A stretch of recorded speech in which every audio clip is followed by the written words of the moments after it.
السلام علیکم ورحمۃ اللہ وبرکاتہ نحمده ونصلی علی رسولہ الکریم اما بعد اعوذ باللہ السمیع العلیم من الشیطان الرجیم من ہمزہ ونفخہ ونفثہ بسم اللہ الرحمن الرحیم لیس البر ان تولوا وجوہکم قبل المشرق والمغرب ولکن البر من آمن باللہ والیوم الآخر والملائکۃ والکتاب والنبیین رب اشرح لی صدری ویسر لی امری واحلل عقدۃ من لسانی یفقہوا قولی رب زدنی علما وزدنی فہما سبحانک لا علم لنا الا ما علمتنا انک انت العلیم الحکیم۔ ہمارا موضوع ہے ایمان بالرسل، نبیوں کے اوپر، پیغمبروں کے اوپر ایمان لانا۔ یہ بات یاد رکھیں کہ جس طرح مسلمان ہونے کے لیے اللہ تبارک و تعالیٰ پر ایمان لانا، فرشتوں پر ایمان لانا، کتابوں پر ایمان لانا، مرنے کے بعد دوبارہ جی اٹھنا، جنت اور جہنم، ان سب چیزوں کے اوپر ایمان لانا جہاں پر ضروری ہے وہاں پر اللہ تبارک و تعالیٰ کے بھیجے ہوئے پیغمبر اور رسولوں کے اوپر ایمان لانا بھی لازمی ہے۔ اس کے بغیر بھی بندہ جو ہے وہ مومن نہیں ہوتا، مسلم نہیں ہوتا۔ نبی کس کو کہتے ہیں، رسول کس کو کہتے ہیں، اس کے حوالے سے ہم تھوڑی سی معلومات جو ہیں وہ حاصل کریں گے۔ تو قرآن مجید کی جو آیت کریمہ میں نے آپ کے سامنے پڑھی ہے، یہ سورۃ البقرہ کی آیت نمبر جو ہے 177 ہے۔ اس میں اللہ تبارک و تعالیٰ نے یہ بات بیان کی ہے کہ نیک وہ آدمی ہے جو اللہ پر ایمان لاتا ہے، آخرت کے دن پر، فرشتوں پر، کتابوں پر اور نبیوں پر ایمان لاتا ہے۔ وہ آدمی نیک ہے، نیکی اس کی قبول ہے۔ تو اس کا مطلب یہ ہے کہ ایمانیات کے اندر اللہ تبارک و تعالیٰ کے ساتھ ساتھ، قیامت کے اوپر ایمان لانے کے ساتھ ساتھ، فرشتے اور کتابوں پر ایمان لانے کے ساتھ ساتھ نبیوں پر ایمان لانا بھی ضروری ہے۔ تو لفظ نبی جو ہے یہ نبا سے ماخوذ ہے، اما یتساءلون عن النبأ العظیم۔ قرآن مجید میں اللہ تعالیٰ نے فرمایا ہے نبا کا لفظ خبر، تو اس سے یہ فعیل کا وزن ہے۔ اس کا معنی ہے اطلاع دینے والا، خبر دینے والا، اطلاع پہنچانے والا۔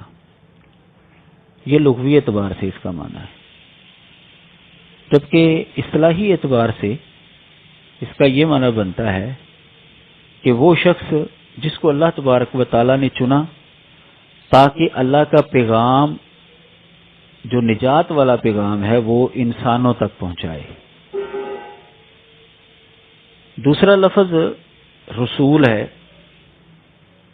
یہ بمعنی مرسل یعنی بھیجا گیا۔ تو اللہ تبارک و تعالیٰ چونکہ اس کو مقرر کرتے ہیں، اپنا پیغام پہنچانے کے لیے بھیجتے ہیں، اس لیے اس کو رسول کہتے ہیں۔ یعنی نبی اور رسول کا جو شرعی اور اصطلاحی معنی ہے وہ ایک ہی ہے، لیکن ان دونوں کے اندر فرق ہے۔ وہ فرق ہے مخاطب کے اعتبار سے۔ تو نبی اور رسول کے اندر جو عام طور پر فرق کیے جاتے ہیں وہ میں آپ کے سامنے رکھتا ہوں، اور جو صحیح فرق جو دلائل کے ذریعے ہمیں سمجھ میں آتا ہے اس کی بھی میں وضاحت کرتا ہوں۔ عام طور پر جو فرق کیا جاتا ہے وہ ایک یہ ہے کہ اللہ تبارک و تعالیٰ نے کسی انسان کو چنا اور اس کو وحی فرمائی، احکامات کی، لیکن لوگوں کو تبلیغ کرنے کا حکم نہیں دیا اسے۔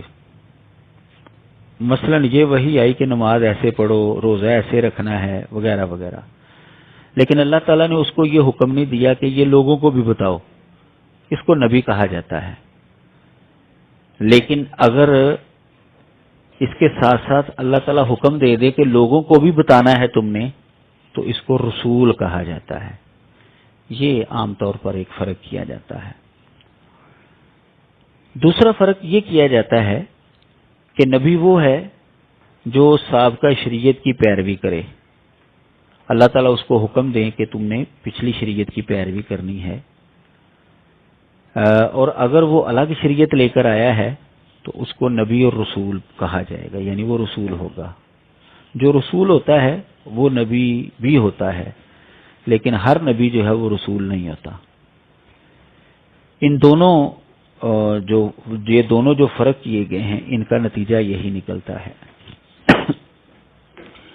یہ دونوں باتیں جو ہیں، یعنی یہ دونوں فرق سعودی عرب کے سابقہ مفتی اعظم الشیخ ابن باز رحمہ اللہ نے یہ بیان کیے ہیں، اور انہوں نے پہلا جو فرق ہے اس کو درست قرار دیا ہے۔ یہ ویب سائٹ ہے ان کی الامام ابن باز کے نام پر، وہاں پر یہ موجود ہے یہ دونوں فرق۔ ایک فرق یہ کیا جاتا ہے کہ نبی اور رسول دونوں کی جانب وحی کی جاتی ہے اور ان دونوں کو تبلیغ کا حکم ہوتا ہے، لیکن جس کے پاس کتاب ہو وہ رسول ہوتا ہے، اور اگر وہ بغیر کتاب کے ہے تو وہ نبی ہے۔ یہ علامہ عینی نے یہ فرق کیا ہے البنایا شرح ہدایہ کے اندر۔ اور ایک فرق جو ہے، یعنی چوتھا قول یہ ہے کہ ان دونوں میں کوئی فرق نہیں ہے، نبی رسول دونوں جو ہیں وہ ایک ہی ہیں۔ یہ دونوں باتیں جو ہیں، الاسلام سوال و جواب ایک ویب سائٹ ہے، وہاں پر آپ کو یہ مل جائے گی، یعنی علامہ عینی کا قول بھی، اور یہ جو چوتھا قول ہے کہ دونوں کے اندر کوئی فرق نہیں، وہاں پر انہوں نے یہ نقل کی ہے۔ قرآن مجید میں جب ہم پڑھتے ہیں تو ہمیں یہ بات معلوم ہوتی ہے کہ نبی اور رسول کے اندر فرق ہے، لہذا یہ جو چوتھا قول ہے یہ تو خیر بالکل ہی غلط معلوم ہوتا ہے۔ نبی اور رسول کے اندر جو ہے وہ فرق ہے۔ علامہ شنقیطی رحمہ اللہ نے سورۃ الحج کی آیت نمبر جو 52 ہے اس کے تحت یہ بات لکھی ہے کہ ان دونوں کے اندر فرق ہے، نبی اور رسول کے اندر۔ وما ارسلنا من قبلک من رسول ولا نبی الا اذا تمنى القى الشیطان فی امنیته فینسخ اللہ ما یلقی الشیطان ثم یحکم اللہ آیاته واللہ علیم حکیم۔ اس آیت کے تحت لکھتے ہیں کہ یہاں پر اللہ تعالیٰ نے نبی اور رسول دونوں کا الگ الگ ذکر کیا ہے، جس سے پتہ چلتا ہے کہ نبی اور رسول کے اندر جو ہے وہ فرق ہے۔ اور انہوں نے اس کے ساتھ جو امام ابن باز رحمہ اللہ نے جو فرق کیا اس کی تردید کی کہ اگر اس کو وحی کا حکم ہو تو، یعنی اس کو تبلیغ کا حکم ہو تو پھر وہ رسول ہوتا ہے، تبلیغ کا حکم نہ ہو تو پھر وہ نبی ہوتا ہے۔ کہتے ہیں کہ اس آیت سے اس قول کی نفی ہوتی ہے، کیونکہ یہاں پر پتہ چلتا ہے کہ رسول اور نبی جو ہیں ان دونوں کی یہ ذمہ داری ہے کہ وہ لوگوں تک پیغام پہنچائیں، اور جب پیغام پہنچاتے ہیں تو شیطان جو ہے وہ آڑے آتا ہے۔ یہ یعنی میں نے خلاصہ بیان کیا ہے، انہوں نے یہ گفتگو جو ہے اضواء البیان ان کی جو تفسیر ہے اس کی جلد نمبر 5 اور صفحہ نمبر 290 پر جو ہے انہوں نے یہ کی ہے۔ اسی طرح صحیح بخاری کی جو حدیث ہے، حدیث شفاعت جس کو کہا جاتا ہے کہ ساری دنیا نبی علیہ الصلوۃ والسلام سے آ کر جو ہے وہ سفارش کروائے گی، جب حساب و کتاب نہیں ہوگا شروع تو نبی علیہ السلام پھر جا کر سفارش کریں گے، تو یہ بڑی طویل حدیث ہے۔ تو وہاں پر حضرت نوح علیہ الصلوۃ والسلام کو پہلا رسول کہا گیا ہے اس حدیث کے اندر، جس سے پتہ چلتا ہے کہ نبی اور رسول کے اندر فرق موجود ہے۔ نبی اور رسول کے اندر فرق ہے کیونکہ نوح علیہ الصلوۃ والسلام سے پہلے اللہ تعالیٰ نے نبی بھیجے ہیں۔ اس کے ساتھ ہم حضرت عبداللہ بن عباس رضی اللہ تعالی عنہما کا قول جو ہے، جو کہ تفسیر تبری کے اندر صفحہ 194 جلد 2 اور مستدرک حاکم صفحہ نمبر 546 اور 547 جلد نمبر 2 پر موجود ہے، اور شیخ البانی رحمہ اللہ نے سلسلہ صحیحہ کے اندر اس کو 3299 نمبر روایت کے تحت جو ہے وہ نقل کیا ہے اور اس کو مرفوع حکمی قرار دیا ہے، یعنی کہا ہے کہ یہ صحیح ہے اور ایسی بات جو ہے صحابی اپنی طرف سے نہیں کہہ سکتا، یہ لازم نبی علیہ السلام کی ہی بات ہوگی، یہ ان کی گفتگو کا خلاصہ ہے۔ وہ بات کیا ہے؟ انہوں نے کہا کہ آدم علیہ الصلوۃ والسلام اور نوح علیہ الصلوۃ والسلام کے درمیان 10 قرن یعنی 1000 سال کا فاصلہ تھا، اور یہ درمیانی لوگ جو ہیں یہ سارے کے سارے توحید کے اوپر، شریعت حقہ کے اوپر جو ہے یہ قائم تھے، اور پھر ان کے اندر اختلاف پیدا ہوا، شیطان جو ہے اس کے بہکانے کے اندر آ کر ان لوگوں نے شرک شروع کیا، تو اختلاف شروع ہو گیا ان کا، تو پھر اللہ تعالیٰ نے نوح علیہ الصلوۃ والسلام اور دوسرے نبیوں کو، یعنی کہ میں آپ کو اس کا خلاصہ سنا رہا ہوں، پھر اللہ تعالیٰ نے انبیاء کو خوشخبری دینے والا اور ڈرانے والا بنا کر بھیجا، تو ظاہر ہے کہ نوح علیہ الصلوۃ والسلام سے یہ سلسلہ شروع ہوا۔ تو اس سے پتہ چلتا ہے کہ نوح علیہ الصلوۃ والسلام سے پہلے جو انبیاء آئے ہیں وہ صرف نبی تھے، اور صحیح بخاری کی حدیث کو ساتھ ملائے تو نوح علیہ السلام پہلے رسول بنتے ہیں، تو نبی اور رسول کے اندر فرق ہوا، تو یہ فرق موجود ہے، یہ قرآن مجید کی آیت سے بھی یہ بات اخذ ہوتی ہے اور ان دونوں روایات سے بھی یہ بات معلوم ہوتی ہے۔ اب سوال یہ ہے کہ فرق ہے کیا ان دونوں کے اندر؟ جو 4 قول ہیں ان میں سے چوتھا قول جو ہے یعنی فرق نہیں ہے وہ تو بالکل ہی غلط ہے، پہلے قول کی بھی جو ہے وہ نفی ہو جاتی ہے، دوسرا اور تیسرا قول جو ہے وہ بھی درست نہیں ہے۔ فرق کیا ہے؟ جب ہم اس روایت کے اوپر یعنی حضرت عبداللہ بن عباس رضی اللہ تعالی عنہ والی روایت کے اوپر غور کرتے ہیں تو ہمیں یہ فرق مخاطب کے اعتبار سے معلوم ہوتا ہے۔ کیا مطلب؟ کہ اگر کسی نبی کے مخاطب صرف مسلمان ہیں، غیر مسلم کوئی بھی نہیں، تو وہ صرف نبی ہوگا،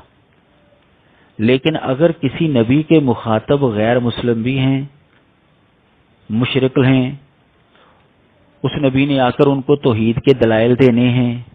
اپنی نبوت ثابت کرنی ہے، تو پھر وہ نبی کے ساتھ ساتھ رسول بھی ہوگا۔ یہ فرق جو ہے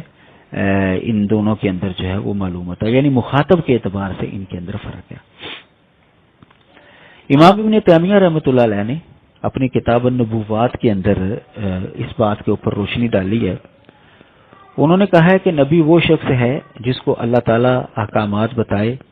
اور وہ آگے لوگوں تک یہ پیغام پہنچا دے، لیکن اگر اس کے مخاطبین اور مدعوین میں وہ لوگ بھی شامل ہیں جو حکم الہی سے سرتابی کرتے ہیں، انہیں توحید باری تعالیٰ کی دعوت دینے اور شرک سے روکنے کے لیے ان کو مبعوث کیا گیا، تو وہ رسول ہیں، جس کا لازمی نتیجہ یہ ہوگا کہ کچھ لوگ رسولوں کو جھٹلائیں گے اور کچھ لوگ ظاہر ہے ان کو مانیں گے، تو جو جھٹلائیں گے وہ عذاب الہی کے حقدار ٹھہریں گے۔ تو یہ فرق انہوں نے کیا ہے کہ اگر اس کے مخاطبین کے اندر جو ہیں وہ غیر مسلم لوگ ہیں، مشرک لوگ ہیں، تو پھر وہ رسول ہوگا، اور جس کا لازمی نتیجہ ہوگا کہ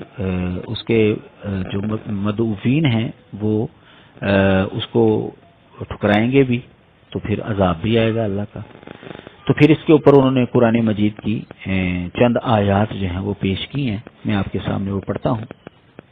سورۃ ذاریات کی آیت انہوں نے نقل کی، کذالک ما اتی الذین من قبلہم من رسول الا قالوا ساحر او مجنون، کہ جب بھی رسول جو ہے وہ لے کر آیا، کہ جب بھی رسول جو ہے وہ آیا تو انہوں نے یہ کہا کہ وہ ساحر ہے یا مجنون ہے، پاگل ہے۔ تو یعنی مخالفین نے یہ بات کہی، تو یہاں پر لفظ رسول اللہ تعالیٰ نے استعمال کیا۔ ظاہر ہے کہ اگر اس کے مخاطبین جو ہیں وہ سارے کے سارے مسلمان ہوں، غیر مسلم کوئی بھی نہ ہو، تو وہ تو کبھی بھی یہ جملہ نہیں کہہ سکتے، تو لا محالہ رسول کے مخاطبین جو ہیں وہ غیر مسلم ہوں گے تو وہ یہ جملہ کہیں گے۔ اس آیت سے انہوں نے یہ استدلال کیا۔ اسی طرح ما یقال لک الا ما قد قیل للرسل من قبلک، سورہ فصلت میں ہے کہ آپ کو نہیں کہا جائے گا آپ کو نہیں کہا جائے گا مگر وہی جو آپ سے پہلے دیگر رسولوں کو کہا گیا، یعنی جیسے پہلے نبیوں کو جھٹلایا گیا، ان کے خلاف باتیں کی تو آپ کے ساتھ بھی اسی طرح کا معاملہ ہوگا۔ معلوم ہوا کہ رسول کا مخاطب جو ہے وہ غیر مسلم بھی ہوتا ہے۔ اسی طرح سورۃ یوسف کے اندر اللہ تبارک و تعالیٰ نے جو فرمایا ہے اس کو بھی نقل کیا انہوں نے، وما ارسلنا من قبلک الا رجالا نوحی الیہم من اہل القری افلم یسیروا فی الارض فینظروا کیف کان عاقبۃ الذین من قبلہم ولدار الآخرۃ خیر للذین اتقوا افلا تعقلون حتی اذا استیأس الرسل وظنوا انہم قد کذبوا جاءہم نصرنا فنجی من نشاء ولا یرد بأسنا عن القوم المجرمین۔ ان دو آیات کو بھی، یہ سورہ یوسف کی آیت نمبر 109 اور 110 ہے، ان دو آیات کو بھی نقل کیا ہے، اور یہاں پر ہے کہ جب پیغمبر جو ہیں، رسول جو ہیں، وہ نا امید ہو گئے تو انہوں نے سمجھا کہ ان کو جھٹلا دیا گیا ہے، تو پھر ہماری مدد جو ہے وہ آ گئی۔ تو یہاں پر ہے یعنی نبیوں کو، رسولوں کو جھٹلایا گیا، اس کا مطلب یہ ہے کہ رسول وہ ہے کہ جس کے مخاطب جو ہیں وہ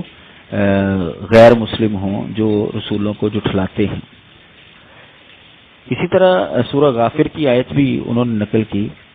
انا لننصر رسلنا والذین آمنوا فی الحیاۃ الدنیا ویوم یقوم الاشہاد۔ یہاں پر بھی ہے کہ ہم اپنے رسولوں کی مدد کرتے ہیں، تو ظاہر ہے کہ اللہ تعالیٰ کی مدد جو ہے وہ کافروں کے مقابلے میں جو ہے وہ آتی ہے۔ تو یہ آیات نقل کر کے امام ابن تیمیہ رحمہ اللہ نے یہ مسئلہ ثابت کیا ہے کہ رسول اسے کہتے ہیں جس کے مخاطب غیر مسلم ہوں، مشرک ہوں، اور ان کا مقابلہ جو ہے وہ دلائل کے اعتبار سے ہو رہا ہو۔ یہ کتاب النبوات امام ابن تیمیہ کی، اس کے اندر یہ ساری تفصیل جو ہے موجود ہے۔ تو خلاصہ یہ ہوا کہ نبی اور رسول کے اندر فرق ہے، لیکن جو عام ہمارے معاشرے میں فرق کیا جاتا ہے وہ فرق درست نہیں ہے۔ جو صحیح فرق ہے وہ یہی معلوم ہوتا ہے کہ نبی وہ ہے جس کے مخاطب صرف مسلمان ہوں، اور رسول وہ ہے جس کے مخاطب مسلمان بھی ہوں اور غیر مسلم بھی ہوں۔ مشرک، غیر مسلم، جن کے ساتھ دلائل کا تبادلہ، توحید باری تعالیٰ کے دلائل، اپنی نبوت کا اس بات وغیرہ، کہ جس کے نتیجے میں پھر قوموں کے اوپر عذاب آتا ہے اگر وہ نہ مانے تو۔ ایک اور اعتبار سے بھی فرق جو ہے وہ کیا جاتا ہے، قرآن مجید کی آیات کو سامنے رکھیں تو وہ یہ کہ اللہ تعالیٰ نے قرآن مجید کے اندر فرشتوں کو بھی رسول کہا ہے اور انسانوں کو بھی۔ اللہ یصطفی من الملائکۃ رسلا ومن الناس، اللہ تعالیٰ فرشتوں میں سے بھی اور انسانوں میں سے بھی رسول چنتا ہے۔ تو اس اعتبار سے اگر دیکھیں تو لفظ رسول جو ہے وہ انسانوں اور فرشتوں دونوں کے اوپر بولا گیا ہے، جبکہ لفظ نبی جب بھی بولا گیا ہے انسان کے اوپر ہی بولا گیا ہے۔ تو اس اعتبار سے بھی فرق بن جاتا ہے دونوں کے اندر، یعنی لفظ نبی یہ صرف انسانوں کے اوپر بولا جاتا ہے، یعنی نبی صرف انسانوں میں سے ہوتا ہے، جبکہ رسول جو ہے وہ انسانوں میں سے بھی ہوتا ہے اور فرشتوں میں سے بھی ہوتا ہے۔ اب ہم یہ بات سمجھتے ہیں کہ کیا ہر نبی کو کتاب ملی ہے؟ عام طور پر یہی نظریہ ہے کہ ہر نبی کو کتاب نہیں ملی، بلکہ رسول کو کتاب ملتی ہے۔ اس کے لیے حسب ذیل آیت جو ہے یہ استدلال کے طور پر پیش کی جاتی ہے۔ یہاں سے استدلال کیا جاتا ہے، کان الناس امۃ واحدۃ فبعث اللہ النبیین مبشرین ومنذرین وانزل معهم الکتاب بالحق لیحکم بین الناس فیما اختلفوا فیہ وما اختلف فیہ الا الذین اوتوہ من بعد ما جاءتهم البینات بغیا بینہم فہدی اللہ الذین آمنوا لما اختلفوا فیہ من الحق بإذنہ واللہ یہدی من یشاء الی صراط مستقیم۔ اس آیت سے استدلال کیا جاتا ہے، یہ سورہ بقرہ کی آیت نمبر 213 ہے، کہ رسولوں کو کتاب ملتی ہے، نبیوں کو نہیں ملی، کیونکہ یہاں پر جو بات آ رہی ہے وہ یہ کہ لوگ پہلے ایک ہی امت تھے، یہ حضرت عبداللہ بن عباس رضی اللہ تعالیٰ عنہما کا قول جو ہے وہ پیچھے آپ نے سماعت کر لی ہے کہ نوح علیہ السلام تک 10 قرن تھے آدم علیہ السلام سے لے کر، یعنی 1000 سال کا فاصلہ تھا، اور لوگ جو ہیں وہ دین حق کے اوپر ہی قائم تھے۔ تو پھر اس کے بعد جب اختلاف ہوا تو پھر اللہ تعالیٰ نے نبیوں کو بھیجا، مبشرین و منذرین، خوشخبری دینے والے اور ڈرانے والے بنا کر، اور ان کے ساتھ کتاب اتاری۔ یعنی جن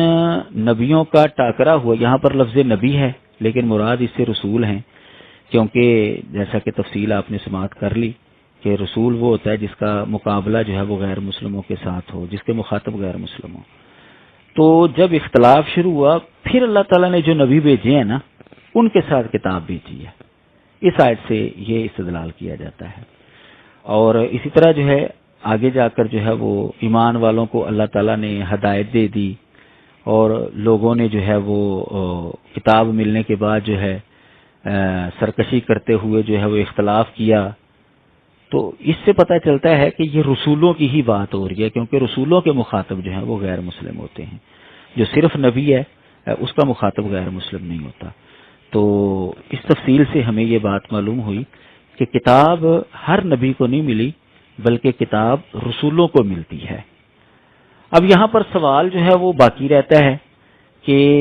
اچھا اگر رسولوں کو ملتی ہے تو کیا ہر رسول کو کتاب ملی یا کہ کچھ رسولوں کو کتاب ملی ہے؟ تو جواب اس کا یہ ہے کہ اس آیت سے بظاہر تو یہی معلوم ہو رہا ہے کہ ہر رسول کو کتاب ملتی ہے، کیونکہ اللہ تعالیٰ نے یہ کسی جگہ پر صراحت نہیں کی، فرق نہیں کیا کہ کچھ کو دیا میں نے کچھ کو نہیں دی، بلکہ یہاں پر سب کا تذکرہ کرتے ہوئے وَأَنزَلَ مَعَهُمُ الْكِتَابَ کا لفظ بولا ہے اللہ تعالیٰ نے۔ اب کتاب ملنے کی کیفیت یہ نہیں ہوتی تھی کہ لکھی لکھائی کتاب جو ہے وہ آسمان سے آ جاتی تھی، یہ صرف موسیٰ علیہ السلام کے حوالے سے صراحت ملتی ہے کہ اللہ تعالیٰ نے ان کو تختیاں جو ہیں وہ دی تھیں۔ باقی چونکہ اللہ تعالیٰ کی طرف سے جو وحی آتی تھی اس کو لکھنے کا حکم ہوتا تھا، وہ لکھی جاتی تھی، اس اعتبار سے اس کو کتاب کہا گیا۔ اب قرآن مجید جو ہے وہ ظاہر ہے وہ بھی آسمان سے جو ہے وہ لکھی لکھائی تو نہیں آئی، قرآن مجید جو ہے تو صرف نبی علیہ السلام اس کو لکھواتے تھے، تو اس اعتبار سے اس کو کتاب کہا گیا ہے۔ اسی طرح پہلے رسول جو تھے ان کے ساتھ بھی معاملہ تھا۔ اس کی تائید جو ہے وہ ایسے بھی ہوتی ہے کہ ابراہیم علیہ السلام کے صحائف کا تذکرہ موجود ہے قرآن مجید کے، صحف ابراہیم و موسیٰ۔ اس کا مطلب یہ ہے کہ رسولوں کو اللہ تعالیٰ کی طرف سے جو ہے وہ کتاب ملتی ہے، تو لیکن مرور زمانہ کے ساتھ ساتھ جو ہے وہ ناپید ہوتی گئیں، اور جن کے پاس موجود ہیں انہوں نے اس کے اندر جو ہے وہ انسانی کلام کی آمیزش کر دی ہے، اس کے اندر تحریف ہو چکی ہے۔ اس لیے اب ماں سوائے قرآن مجید کے کسی بھی کوئی بھی کتاب جو ہے وہ اپنی اصل حالت میں موجود نہیں۔ ہم یہ کہہ سکتے ہیں کہ مسلمانوں کے علاوہ کسی بھی امت کے پاس اس کے نبی کی لائی ہوئی کتاب اصلی حالت میں موجود نہیں ہے۔ اس کے بعد ایک سوال یہ بھی آتا ہے ایمان بالرسل کے تحت کہ انبیاء اور رسولوں کی تعداد کتنی ہے۔ قرآن مجید سے یہ تو بات معلوم ہوتی ہے کہ اللہ تعالیٰ نے ہر قوم کی طرف جو ہے وہ نبی بھیجا ہے، بلکہ بعض قوموں کی طرف اللہ تعالیٰ نے ایک وقت میں 3 نبی بھی بھیجے ہیں، جیسا کہ سورہ یاسین کے اندر اس کا تذکرہ موجود ہے، اور 2 نبی جو ہیں ایک وقت کے اندر ایک ہی قوم میں، وہ تو کئی دفعہ جو ہے وہ آئے۔ حضرت موسیٰ علیہ السلام، حضرت ہارون علیہ السلام ان کے ساتھ تھے، حضرت یحییٰ تھے، حضرت عیسیٰ تھے، حضرت داؤد تھے، حضرت سلیمان تھے علیہم الصلاۃ والسلام۔ تو بہرحال تعداد جو ہے ان کی نبیوں اور رسولوں کی وہ کثیر ہے۔ قرآن مجید سے یہی بات معلوم ہوتی ہے وما كنا معذبین حتی نبعث رسولا، اور اس طرح وَإِن مِّنْ أُمَّةٍ إِلَّا خَلَا فِيهَا نَذِيرٌ، کہ ہر امت کے اندر اللہ تعالیٰ نے ایک ڈرانے والا جو ہے وہ بھیجا ہے۔ اب ان کی تعداد ہے کتنی، اس کے حوالے سے مختلف روایات آتی ہیں۔ ایک روایت میں ہے کہ انبیاء کی تعداد 8000 ہے، جن میں سے 4000 بنی اسرائیل کے اندر آئے تھے۔ یہ طبقات ابن سعد کی روایت ہے، لیکن شیخ البانی رحمہ اللہ نے اس کی تمام اسناد پر تفصیلی روشنی ڈالی ہے۔ سلسلہ ضعیفہ کے اندر روایت نمبر ہے 6090،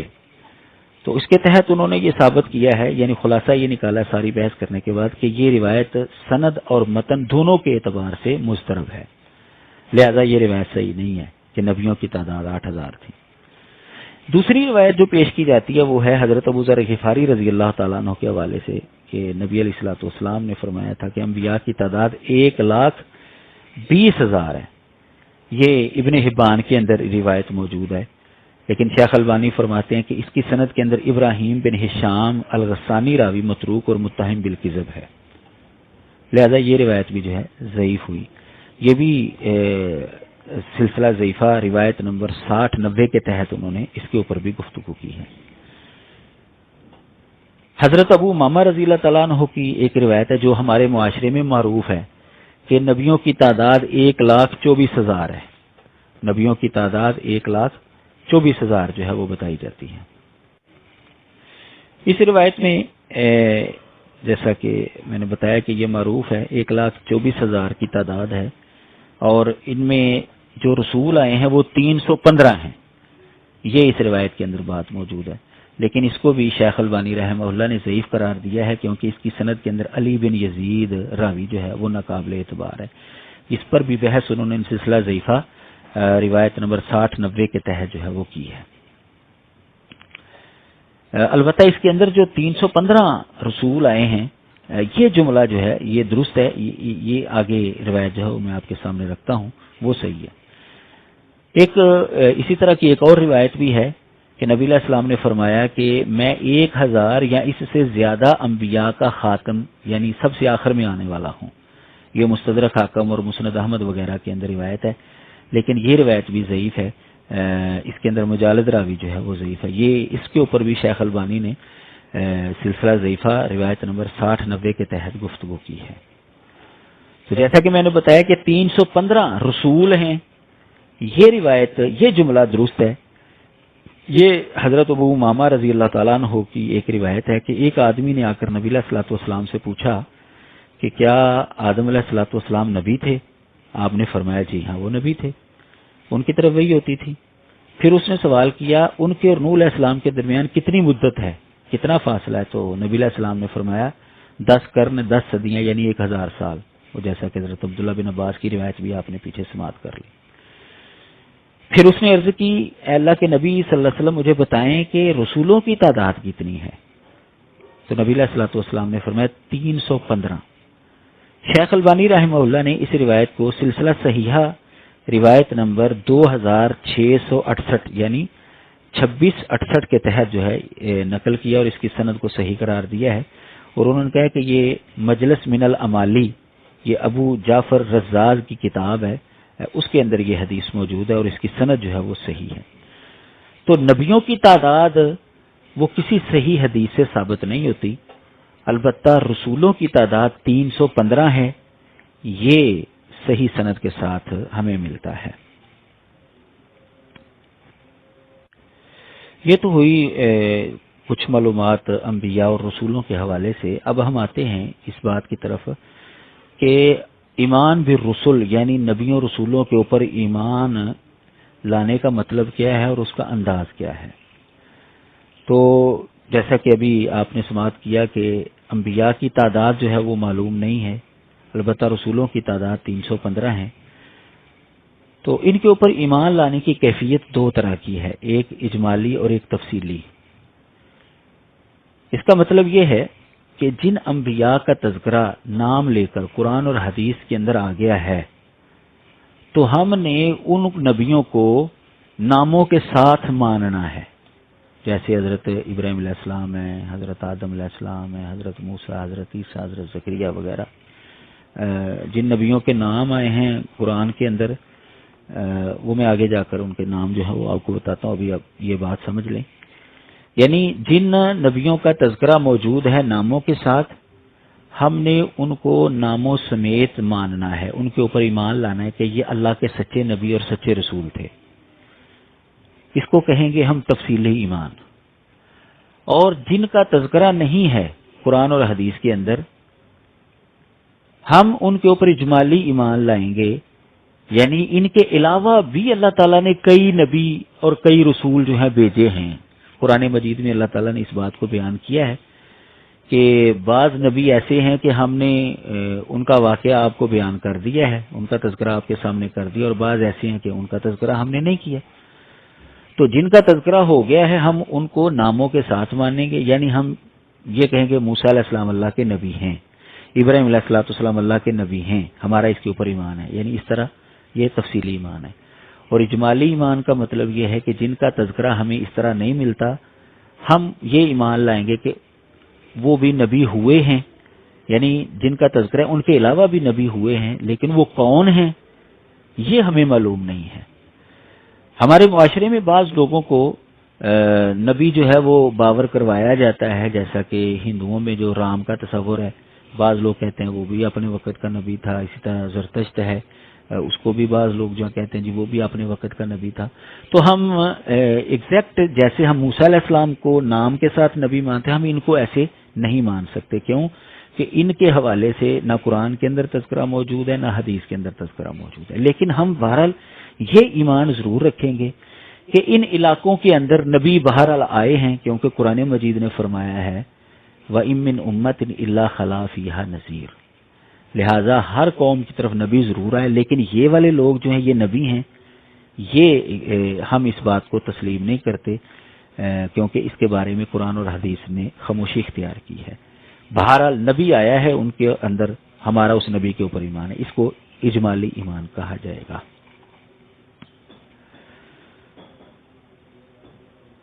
وہ نبی جن کا تذکرہ جو ہے وہ قرآن مجید کے اندر ناموں کے ساتھ آیا ہے، 24 ہیں یا 25 ہیں۔ یہ یا 25 اس لیے کہا گیا ہے کہ ایک نام کے اندر جو ہے وہ اہل علم کا اختلاف ہے، لیکن اکثر مفسرین کے مطابق جو ہے وہ نبی ہی ہیں، تو 25 ہم جو ہے وہ کہتے ہیں، کہہ لیتے ہیں، کیونکہ اکثر مفسرین جو ہیں وہ ان کو نبی ہی مانتے ہیں۔ وہ نام کیا ہیں؟ آدم، ادریس، نوح، ہود، صالح، ابراہیم، لوط، اسماعیل، اسحاق، یعقوب، یوسف، ایوب، شعیب، موسیٰ، ہارون، یونس، داود، سلیمان، الیاس، یسع، زکریا، یحییٰ، عیسیٰ اور نبی علیہ الصلوۃ والسلام، اور اس طرح ذوالکفل۔ یہ ذوالکفل جو ہے یہ اکثر مفسرین کے مطابق جو ہیں، چونکہ ان کا تذکرہ جو ہے انبیاء کی لسٹ میں اللہ تعالیٰ نے کیا ہے، اس لیے اکثر مفسرین کہتے ہیں کہ یہ بھی نبی ہی ہیں۔ تو اس اعتبار سے علیہم الصلوۃ والسلام اس اعتبار سے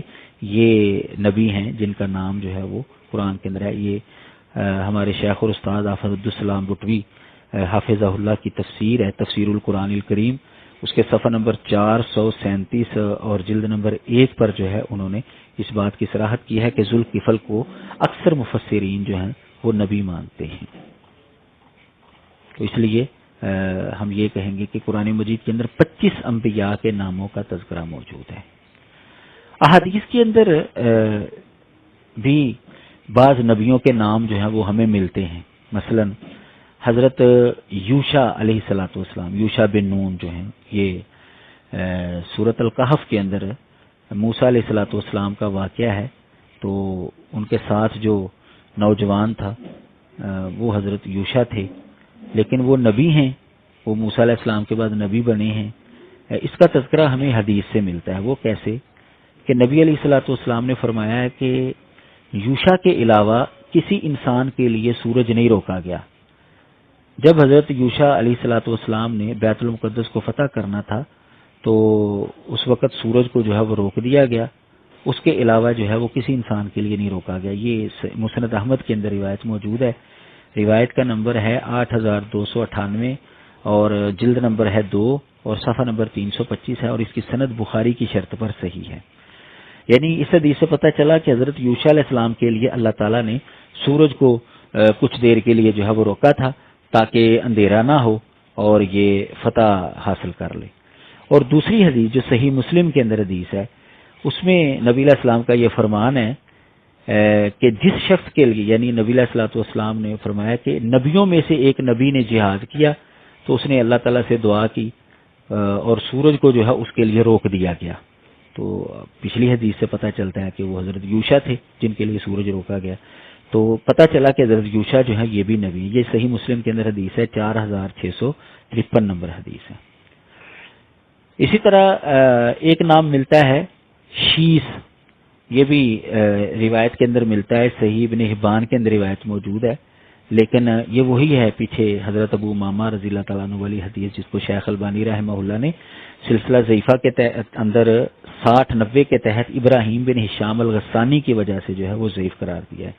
اس لیے شیس علیہ الصلوۃ والسلام کے حوالے سے کنفرم کہنا کہ ان کو حدیث کے اندر نبی قرار دیا گیا ہے یہ ثابت نہیں ہوتا۔ اسی طرح جو ہے طبا اور ذوالقرنین، ان کے حوالے سے بھی روایت تو موجود ہے، لیکن نبی علیہ الصلوۃ والسلام نے فرمایا ہے کہ مجھے نہیں پتا کہ طبا نبی تھا کہ نہیں، اور ذوالقرنین کے حوالے سے بھی مجھے نہیں پتا کہ وہ نبی تھا کہ نہیں، یہ مستدرک حاکم کے اندر روایت موجود ہے۔ شیخ البانی نے صحیح الجامع صغیر کے اندر 5524 کے تحت اس حدیث کو صحیح قرار دیا ہے۔ لہذا ہم بھی ان دونوں کے بارے میں یہی کہیں گے کہ ہمیں نہیں پتا کہ یہ نبی تھے یا نبی نہیں تھے۔ تو اسی کے اوپر ہم قیاس کریں گے ان لوگوں کو جن کے حوالے سے ہمارے معاشرے میں باور کروایا جاتا ہے یہ نبی، جیسا کہ میں نے پہلے بتایا، رام کا نام لے لیتے ہیں، اسی طرح جو ہے کرشن کا نام بھی بعض لوگ لے لیتے ہیں، اور اس طرح جو ہے یہ زرتشت کا نام جو ہے یہ بھی لے لیتے ہیں۔ تو ہم ان کے بارے میں یہی کہیں گے کہ بھئی ہمیں نہیں پتا یہ نبی ہیں یا نبی نہیں ہیں۔ جناب خضر علیہ الصلوۃ والسلام کے حوالے سے بھی ہمارے معاشرے میں یہ بات پائی جاتی ہے کہ یہ اللہ کے نبی ہیں، لیکن ان کے نبی ہونے کی واضح نص جو ہے وہ موجود نہیں ہے، لیکن اہل علم جو سورۃ الکہف کے اندر اللہ تعالیٰ کا ان کے ساتھ جو معاملہ بیان کیا گیا اس سے اہل علم نے اخذ کیا ہے کہ یہ بھی اللہ کے نبی ہی ہیں، لیکن بہرحال مجھے ایسی کوئی واضح نص نہیں ملی جس کے اندر ان کو نبی قرار دیا گیا ہو۔ تو یہ ہیں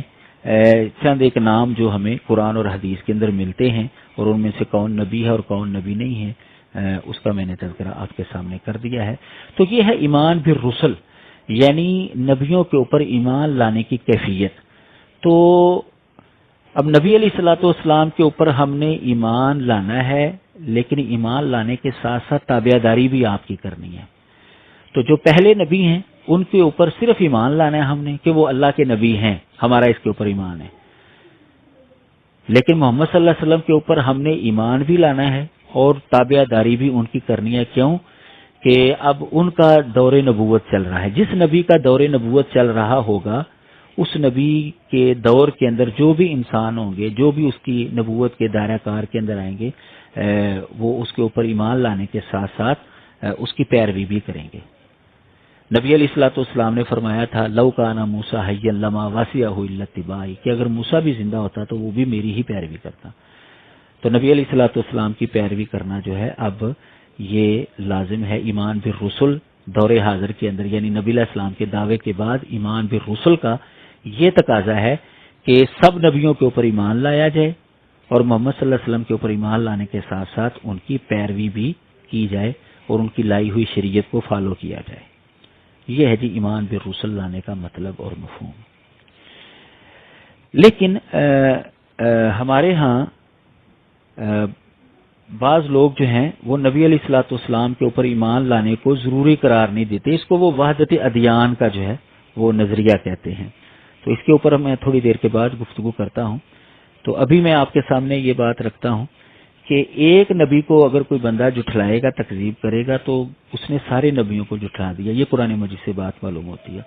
لہٰذا وہ نبی جن کا تذکرہ موجود ہے قرآن اور حدیث کے اندر، ان میں سے کسی ایک نبی کا بھی کوئی انکار کرے گا نا، گویا کہ اس نے سارے نبیوں کا انکار کر دیا ہے۔ جیسا کہ قوم نوح نے نوح علیہ الصلوۃ والسلام کو جب جھٹلایا تو اللہ تعالیٰ نے کیا فرمایا، کذبت قوم نوح المرسلین۔ اسی طرح یہ سورہ شعراء ہے۔ اس طرح قوم سمود کے حوالے سے ہے کہ انہوں نے بھی نبیوں کو، رسولوں کو جھٹلایا۔ قوم عاد کے حوالے سے ہے، انہوں نے بھی رسولوں کو جھٹلایا۔ قوم لوط کے حوالے سے انہوں نے بھی رسولوں کو جھٹلایا، حالانکہ انہوں نے ایک ایک نبی کا انکار کیا تھا، لیکن اللہ تعالیٰ نے جمع کا صیغہ استعمال کیا ہے، جس سے پتہ چلا ہے کہ ایک نبی کو جھٹلانا گویا کہ سارے نبیوں کا انکار ہے۔ قرآن مجید میں اس کو مزید اس طرح بیان کیا گیا ہے کہ ایک نبی کو ماننا، کچھ کو مان لینا اور کچھ کا انکار کر دینا، یہ کفر کے زمرے میں آتا ہے۔ اللہ تعالیٰ نے فرمایا ہے ان الذین یکفرون باللہ ورسولہ ویریدون ان یفرقوا بین اللہ ورسولہ وَيَقُولُونَ نُؤْمِنُ بِبَعْضٍ وَنَكْفُرُ بِبَعْضٍ وَيُرِيدُونَ أَن يَتَّخِذُوا بَيْنَ ذَلِكَ سَبِيلًا أُولَٰئِكَ هُمُ الْكَافِرُونَ حَقًّا وَأَعْتَدْنَا لِلْكَافِرِينَ عَذَابًا مُهِينًا۔ یہ سورہ نساء کی آیت نمبر 151 ہے کہ اس میں اللہ تعالیٰ نے واضح کیا ہے کہ جو کہتے ہیں ہم بعض پر ایمان لاتے ہیں، بعض کا ہمیں انکار کرتے ہیں اور درمیانی کو راستہ چاہتے ہیں، یہ پکے کافر ہیں، سچے کافر ہیں یہ تو، اور ان کے لیے عذاب مہین اللہ نے تیار کیا ہے۔ تو اس سے پتہ چلتا ہے کہ سب نبیوں کے اوپر ایمان لانا ضروری ہے، کسی ایک نبی کا انکار کرنا گویا سارے نبیوں کا انکار ہے۔ تو وہ ایمان لانے کی کیفیت کیا ہوگی؟ جن کا نام آ گیا ہے ان کو ناموں سمیت ہم نے ماننا ہے، اور جن کا نام نہیں آیا ان کے اوپر اجمالی طور پر ہمارا ایمان ہوگا کہ وہ بھی اللہ کے نبی دوسری قوموں کی طرف بھی آئے ہیں، لیکن وہ کون ہیں یہ ہمیں پتہ نہیں ہے۔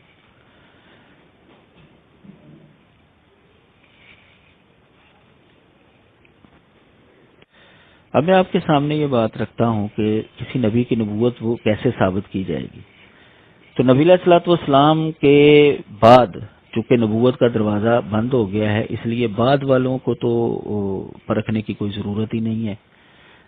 وہ تو جھوٹا ہی ہوگا جو بھی دعویٰ کرے گا، اس پر ہمارا ایمان ہے۔ اور نبی علیہ الصلوۃ والسلام سے جو پہلے نبی گزرے ہیں جن کو ہم سچا مانتے ہیں، ان کو بھی سچا ثابت کرنے کی ہمیں ضرورت نہیں ہے، وہ خود بخود سچے ثابت ہو جاتے ہیں۔ وہ ایسے کہ جب ہم محمد صلی اللہ علیہ وسلم کی نبوت کو سچا ثابت کر دیں، یعنی گویا کہ نبی علیہ الصلوۃ والسلام کو جب ہم سچا ثابت کر دیں گے تو پھر گزشتہ جتنے بھی نبی گزرے ہیں وہ سارے کے سارے خود بخود جو ہے وہ سچے ثابت ہو جائیں گے۔ لہذا ہمیں صرف اور صرف اسی بات پر جو ہے وہ توجہ دینی چاہیے کہ محمد صلی اللہ علیہ وسلم کی نبوت کو جو ہے وہ سچا ثابت کیا جائے۔ تو اس کا طریقہ کار کیا ہوگا؟ نبی علیہ الصلوۃ والسلام کے معجزات ہیں، ان کو مد نظر رکھا جائے گا، ان سے دلیل لی جائے گی، اور نبی علیہ الصلوۃ والسلام کے جو دعاوی ہیں، نبی علیہ الصلوۃ والسلام نے جو پیشین گوئیاں کی تھیں وہ پوری ہوئی ہیں اور حرف بحرف پوری ہوئی ہیں، یہ آپ جو ہے وہ دلیل کے طور پر پیش کر سکتے ہیں۔ نبی علیہ الصلوۃ والسلام کے شخصی احوال جو ہے وہ آپ دلیل کے طور پر پیش کر سکتے ہیں کہ آپ نے کبھی جھوٹ نہیں بولا، آپ بڑے بااخلاق تھے، آپ نے کبھی جو ہے وہ غلط کام نہیں کیا۔ اسی طرح جو ہے نبی علیہ السلام کی جو تعلیم ہے کہ آپ کی تعلیم جو ہے وہ نیکی اور تقوی پیدا کر رہی ہے یا معاشرے کو بگاڑ رہی ہے، تو نبی کا جو دعویٰ ہوتا ہے وہ اس دعوے کے اوپر پورے اتر رہے ہیں یا وہ پورے نہیں اتر رہے۔ اسی طرح جو ہے نبی علیہ الصلوۃ والسلام کا تذکرہ جو ہے وہ پرانی کتابوں کے اندر موجود ہے، ان پیشین گوئیوں کو بھی آپ مد نظر رکھ کر جو ہے نبی علیہ الصلوۃ والسلام کی نبوت کا ثبوت جو ہے وہ دے سکتے ہیں۔ قرآن مجید کا جو چیلنج ہے آپ اس کو بھی سامنے رکھ کر نبی علیہ الصلوۃ والسلام کی نبوت کو سچا ثابت کر سکتے ہیں۔ جب قرآن مجید سچا ثابت ہو جائے گا کہ قرآن مجید کے اندر اگر تمہیں شک ہے تو اس جیسی کتاب لے آؤ، پہلے تھا مطلب ہے کہ ایک جو ہے وہ کتاب لے آؤ، پھر 10 صورتیں، پھر ایک صورت، تو یہ اللہ تبارک و تعالیٰ نے چیلنج کے اندر جو ہے وہ تخفیف کر دی، لیکن اس کے باوجود کوئی بھی اس چیلنج کو توڑ نہیں سکا۔ تو اس سے پتہ چلتا ہے کہ جب قرآن مجید اللہ کا کلام ہے، یہ سچا ہے، تو پھر اس کو لانے والا بھی سچا ہے۔ تو یہ انداز ہیں، اس انداز سے آپ نبی علیہ الصلوۃ والسلام کی نبوت کو جو ہے وہ سچا ثابت کر سکتے ہیں۔ تو جب نبی علیہ السلام کی نبوت سچی ثابت ہو جائے گی تو اس کے ساتھ پچھلے جتنے بھی نبی سچے گزرے ہیں ان سب کی سچائی جو ہے خود بخود ثابت ہو جائے گی، کیونکہ ان نبیوں کو ہم نے مانا ہے محمد صلی اللہ علیہ وسلم کے کہنے کی وجہ سے۔ تو جب یہ سچے ہیں تو انہوں نے جس نبی کو سچا قرار دیا ہے وہ بھی اللہ کا سچا نبی ہے۔ اب میں آپ کے سامنے یہ بات رکھتا ہوں کہ جو عصمت انبیاء کا مسئلہ ہے کہ قرآن مجید میں ہم پڑھتے ہیں کہ بعض نبیوں سے لغزشیں ہوئی ہیں، تو اس کے حوالے سے ہمارا کیا عقیدہ ہونا چاہیے؟ یہ بھی ایمان بالرسل کا ہی ظاہر حصہ ہے۔ اس کے حوالے سے امام ابن بطال نے اپنی شرح ابن بطال کے اندر جو ہے یہ وضاحت کی ہے کہ تمام امت کا اتفاق ہے کہ انبیاء جو ہیں رسالت میں معصوم ہیں، یعنی جو اللہ تعالیٰ کی طرف سے جو پیغام ان کے ذمہ لگایا جاتا ہے نا کہ یہ لوگوں تک تم نے پہنچانا ہے، اس کے اندر وہ غلطی نہیں کرتے، یہ ساری امت کا اتفاق ہے۔ اسی طرح اس بات پر بھی متفق ہیں کہ نبیوں سے کبیرہ گناہ جو ہے وہ سرزد نہیں ہوتا، البتہ صغائر کا صدور جو ہے وہ ان سے ممکن ہے۔ یہ امام ابن بطال نے یہ وضاحت کی ہے۔ امام ابن تیمیہ رحمہ اللہ نے مجموع فتاویٰ کے اندر جو ہے اس کے اوپر روشنی ڈالی ہے، جلد نمبر 4 صفحہ نمبر 319 پر، کہ انبیاء کبائر سے معصوم ہیں، یعنی ہم نبیوں سے کبیرہ گناہ جو ہے وہ سرزد نہیں ہوتا۔ یہ اکثر اہل علم کا جو ہے یہی قول ہے، بلکہ اکثر اہل کلام جو ہیں وہ بھی اسی بات کے قائل ہیں، اہل تفسیر، اہل حدیث اور اہل فقہ وہ بھی یہی کہتے ہیں۔ کہتے ہیں سلف صالحین، ائمہ، صحابہ، تابعین اور تبع تابعین سے اس حوالے سے جو بھی منقول ہے نا، وہ اسی موقف کی تائید کرتا ہے کہ نبیوں سے کبیرہ گناہ جو ہے وہ سرزد نہیں ہوتا، اللہ تعالیٰ نے ان کو محفوظ رکھا ہے۔ البتہ بعض لغزشیں جو ہیں ان سے سرزد ہوئی ہیں۔ امام ابن تیمیہ کی بات ختم ہو چکی ہے، میں اب آپ کو بتانے لگا ہوں اپنی طرف سے، یعنی ان قولوں کو سامنے رکھ کر، اور جو قرآن مجید کی آیات ہیں جس کے اندر بعض نبیوں کی لغزشوں کا تذکرہ ہے، جیسے حضرت آدم علیہ الصلوۃ والسلام کی لغزش کا تذکرہ ہے، تو میں اب یہ بتانے لگا ہوں کہ انبیاء سے بعض لغزشیں جو سرزد ہوئی ہیں، یا تو وہ نسیان کی وجہ سے ہوئی ہیں، یا غلط فہمی کی بنیاد پر ہوئی ہیں، یا پھر اجتہادی غلطی اس کو کہا جائے گا۔ کسی بھی نبی نے جان بوجھ کر گناہ نہیں کیا، یعنی اس کو پتا تھا، اس کے ذہن میں تھا اس وقت کہ یہ گناہ ہونے جا رہا ہے مجھ سے، جیسے ہم جو ہے وہ پتہ بھی ہوتا ہے کہ ہمیں یہ کہ غلط حرکت ہم کرنے والے ہیں، تو پھر بھی ہم کر گزرتے ہیں، یہ گناہ کے زمرے میں آتا ہے۔ تو نبی نے کبھی بھی ایسا کام نہیں کیا کہ جو اس کو پتا ہو کہ یہ گناہ کے زمرے میں آئے گا اور وہ کر گزرے، ایسا نہیں ہوا اس سے۔ البتہ بھول گیا ہے، اس کو نہیں اس وقت یاد رہا، جیسے آدم علیہ السلام کے حوالے سے اللہ تعالیٰ نے فرمایا کہ آدم بھول گیا تھا، تو اس نے وہ درخت کا پھل جو ہے وہ کھا لیا۔ تو یعنی ان نبیوں سے بھول چوک ہوئی ہے، اجتہادی خطا ہوئی ہے۔ حضرت یونس علیہ الصلوۃ والسلام نے یہ سمجھا کہ اللہ تعالیٰ جو ہے مجھے کچھ نہیں کہے گا، میں چلا جاؤں تو، لیکن اللہ تعالیٰ نے پھر ان کو جو ہے وہ مچھلی کے پیٹ کے اندر جو ہے وہ رکھا ان کو۔ تو جب ان کو، لیکن اس کے باوجود جو نبیوں سے لغزش ہوئی ہے وہ خطا، نسیان یا اجتہادی غلطی کی وجہ سے ہوئی ہے، لیکن اس کے باوجود جب ان کو پتہ چل جاتا تھا کہ مجھ سے یہ غلطی ہوئی ہے، تو فوراً اللہ تعالیٰ سے معافی مانگنا شروع ہو جاتے تھے، اللہ تعالیٰ کی طرف رجوع کرتے تھے۔ گو کہ شرعی لحاظ سے یہ گناہ کے زمرے میں تو نہیں آتے، لیکن نبیوں کا جو منصب ہے، ان کی جو اعلیٰ شان ہے، عرفہ شان ہے، اس کو مد نظر رکھتے ہوئے ان کی یہ لغزشیں جو ہیں بسا اوقات لفظ ذنب کے ساتھ، جس کا معنی گناہ ہوتا ہے، لفظ ذنب کے ساتھ قرآن مجید کے اندر اس کو بیان کر دیا گیا ہے۔ یہ ہے عصمت انبیاء کا مسئلہ۔ اب میں آپ کے سامنے یہ بات رکھتا ہوں کہ ایمان بالرسل کے تحت، جیسا کہ میں نے بتایا کہ سارے نبیوں پر ایمان لانا ضروری ہے، کسی ایک نبی کا انکار جو ہے وہ گویا کہ سارے نبیوں کا انکار ہے، لیکن دور حاضر کے اندر وحدت ادیان کا نظریہ جو ہے وہ سامنے آیا ہے۔ اس نظریے کو ہم ایسے سمجھتے ہیں کہ مسلمانوں کا یہ عقیدہ ہے کہ محمد عربی صلی اللہ علیہ وسلم کے آنے سے سابقہ تمام ادیان اور نبوتیں منسوخ ہو چکی، نجات اخروی اب صرف اور صرف حضرت صلی اللہ علیہ وسلم پر ایمان لانے اور ان کی پیروی میں ہے۔ لیکن جدید تہذیب سے متاثر بعض لوگ عالمی سازش کا حصہ بنے اور یہ نظریہ دیا کہ ہر مذہب سچا ہے، اسلام بھی سچا ہے، سب کا مقصد خدا تک پہنچنا ہے، اور جب منزل ایک ہو تو راستہ جدا ہونے سے کوئی فرق نہیں پڑتا۔ سو اگر کسی بھی مذہب کا آدمی اپنے مذہب کے مطابق خدا پر اور آخرت پر ایمان لاتا ہے اور اچھے عمل کرتا ہے تو وہ نجات پا لے گا۔ محمد عربی صلی اللہ علیہ وسلم پر ایمان لانا کوئی ضروری نہیں ہے۔ یہ ہے جی نظریہ وحدت ادیان۔ تو اس نظریے کو ان لوگوں نے قرآن مجید کی 2 آیات سے کشید کیا ہے۔ ایک ہے سورہ بقرہ کی آیت نمبر 62، ان الذین آمنوا والذین ہادوا والنصارى والصابئین من آمن باللہ والیوم الآخر وعمل صالحا فلہم اجرہم عند ربہم ولا خوف علیہم ولا ہم یحزنون۔ یہاں پر آ رہا ہے کہ ایمان والے یہودی، عیسائی اور اس طرح صابی جو ہیں، جو بھی ان میں سے اللہ اور آخرت کے دن پر ایمان لائے گا، نیک عمل کرے گا، ان کے لیے ان کا اجر ہے رب کے ہاں، اور کسی قسم کا غم اور خوف نہیں ہوگا، نہ ان کے اوپر خوف ہوگا اور نہ ہی وہ غم زدہ ہوں گے۔ اس طرح سورہ مائدہ آیت نمبر 69 میں ہے ان الذین آمنوا والذین ہادوا والصابئون والنصارى من آمن باللہ والیوم الآخر وعمل صالحا فلا خوف علیہم ولا هم یحزنون. یہاں پر بھی وہی بات ہے. تو کہتے ہیں جی دیکھیں اللہ تعالیٰ نے یہاں پر جو ہے نا سارے مذاہب کا تذکرہ کیا، بڑے بڑے مذاہب کا تذکرہ کر کے کہا ہے کہ جو ایمان لائے گا اللہ پر، آخرت پر اور نیک عمل کرے گا تو اس کو اجر ملے گا. معلوم ہوا کہ اگر نجات کے لیے محمد صلی اللہ علیہ وسلم پر ایمان لانا ضروری ہوتا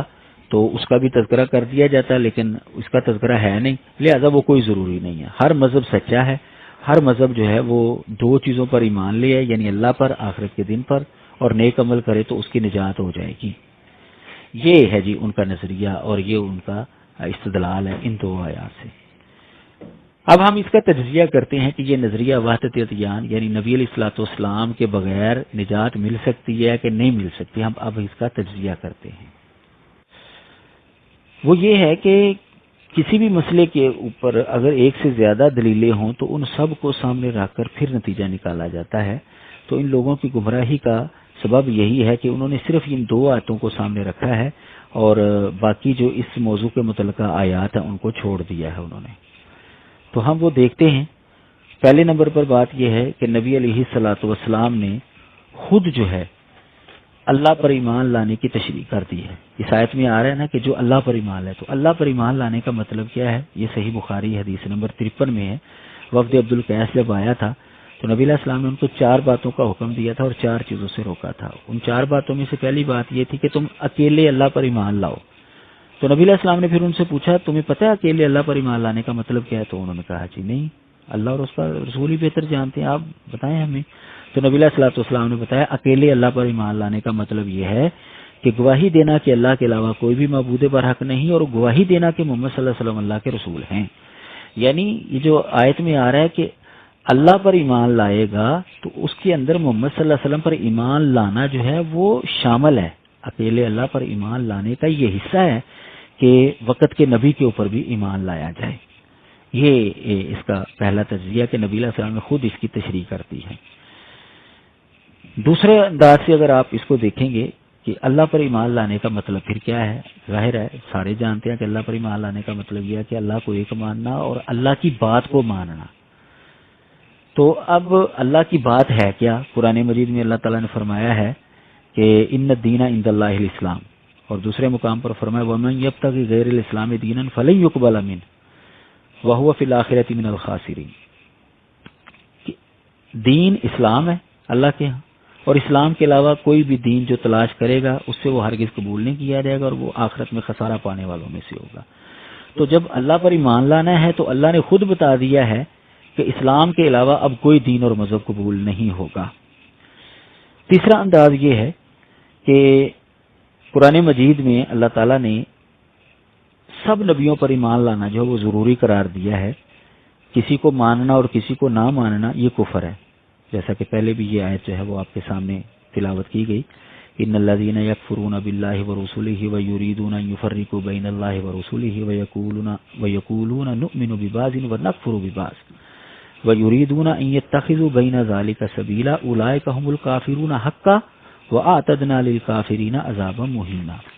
تو اس میں اللہ تعالیٰ نے ان لوگوں کو کافر قرار دیا ہے. یہ سورہ نساء کی آیت نمبر 150 سے لے کر 152 تک اللہ تعالیٰ نے ان لوگوں کو کافر قرار دیا ہے جو کچھ نبیوں کو مانتے ہیں اور کچھ کا انکار کرتے ہیں. لہٰذا اگر کوئی گزشتہ مذاہب میں سے اپنے مذہب کے مطابق بھی چلتا ہو لیکن نبی علیہ الصلوۃ والسلام کو نہیں مانتا تو وہ کافر ہی سمجھا جائے گا. چوتھا انداز یہ ہے کہ اللہ تعالیٰ نے قرآن مجید کے اندر یہ بات واضح کی ہے کہ سب نبیوں سے یہ عہد لیا گیا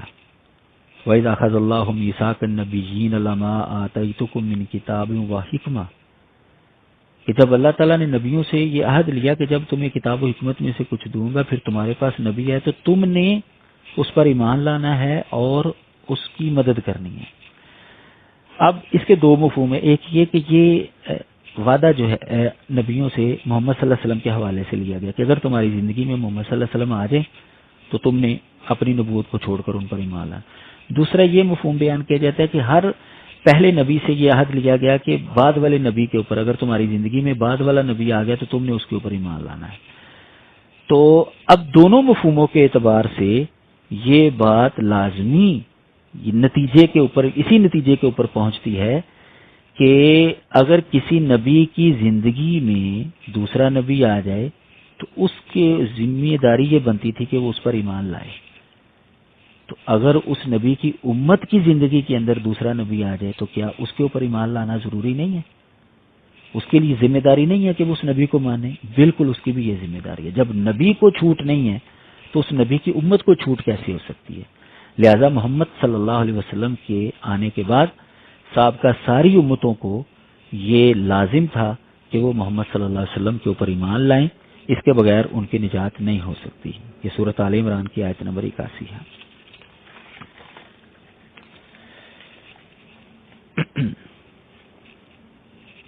اسی طرح جو ہے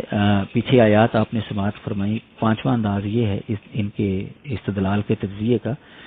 کہ آپ نے وہ آیات سورۃ شعراء کی ملاحظہ فرمائی جن میں ہے کہ قوم نوح نے رسولوں کو جھٹلایا، قوم عاد نے رسولوں کو جھٹلایا، قوم لوط نے رسولوں کو جھٹلایا۔ تو اب ایک نبی کا انہوں نے انکار کیا تھا، لیکن اللہ تعالیٰ نے فرمایا انہوں نے رسولوں کا انکار کیا۔ تو اگر سابقہ قوموں میں سے کوئی بھی قوم والا شخص محمد صلی اللہ علیہ وسلم کا انکار کرتا ہے، قرآن مجید سے یہ بات معلوم ہوتی ہے کہ گویا کہ اس نے سارے نبیوں کا انکار کر دیا ہے۔ لہذا سارے نبیوں کے اوپر ایمان لانا ضروری ہے، ایک کا بھی انکار وہ سارے نبیوں کا انکار ہے۔